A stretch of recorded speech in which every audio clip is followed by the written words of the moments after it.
গত রাতে কিন্তু কলকাতা নাইট রাইডার্স কামব্যাক করলো পুরো চ্যাম্পিয়ন টিমের মতোই। এই জন্যই হয়তো কেকেআরকে চ্যাম্পিয়ন টিম বলা হয়। তারা কিন্তু কামব্যাক করতে জানে, কিভাবে করতে হয়, কখন করতে হয়, কিভাবে কামব্যাকটা করতে হয়। তো সেটাই কিন্তু গত রাতে দেখালো কলকাতা নাইট রাইডার্স। 20 ওভারে 200 রান করেছিল কেকেআর এবং হায়দ্রাবাদ কিন্তু 16 ওভার 4 বলেই 120 রানে ম্যাচটা পুরোপুরি গুটিয়ে গেছে, পুরোপুরি অল আউট হয়ে গেছিল, যার দরুন 80 রানে কিন্তু ম্যাচটা জিতে ফেলে কলকাতা নাইট রাইডার্স।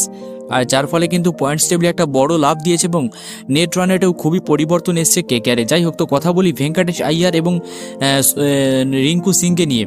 তো দেখো, ভেঙ্কটেশ এবং রিঙ্কুর উপর প্রচণ্ড পরিমাণে চাপ ছিল, কারণ এই দুটো প্লেয়ার রিসেন্ট টাইমে প্রচণ্ড পরিমাণে ট্রোল হচ্ছিল যে তাদের প্রাইস ট্যাগ অনুসারে তারা খেলতে পারছে না, প্রত্যেক ম্যাচে ফ্লপ যাচ্ছে। তো তার কিন্তু প্রমাণ দিয়ে দিয়েছে ভেঙ্কটেশ আইয়ার, যে কিনা 29 বলে 60, সঙ্গে তার যোগ্য সঙ্গ দিয়েছে রিঙ্কু সিং, 17 বলে কিন্তু 32। আর বাদবাকি দুটো প্লেয়ারের কথা না বললেই নয়, অজিঙ্কা রাহানে। এবছর তো আমরা তাকে একটা নতুন রূপে দেখতে পাচ্ছি, নতুন ভয়ঙ্কর রূপে দেখতে পাচ্ছি।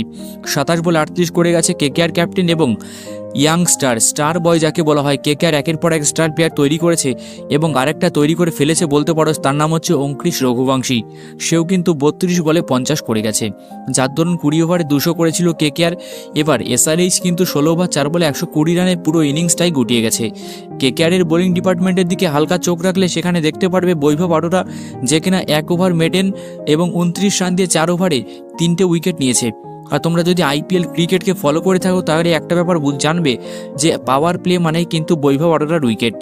বৈভব আরোরা বোলিংয়ে আসলে উইকেট আছে, এটা কিন্তু ভাই যেন মানে 100 বছর আগে থেকে যেন লেখা। এটা বৈভব পাওয়ার প্লেতে আসলে উইকেট যাবেই যাবে, মানে এটা নিয়ম, এটাই কিন্তু হয়ে আসছে ছোটো থেকে।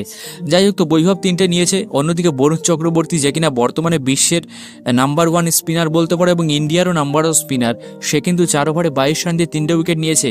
অ্যান্ড্রে রাসেল আর একটা উইকেট টেকার কিন্তু অ্যান্ড্রে রাসেল, সেও কিন্তু কেকেআরকে অনেক কঠিন সময় উইকেট দিয়েছে। যাই হোক, গতকালে অ্যান্ড্রে রাসেলও কিন্তু 2টো উইকেট নিয়েছে এবং একটি করে নিয়েছে হার্ষিত এবং সুনীল। সুতরাং কেকেআর কিন্তু পুরো চ্যাম্পিয়ন টিমের মতোই কামব্যাক করলো। গতকালকের ম্যাচটা কেমন এনজয় করলে ভিডিওর নিচে কিন্তু অবশ্যই কমেন্টে জানিও।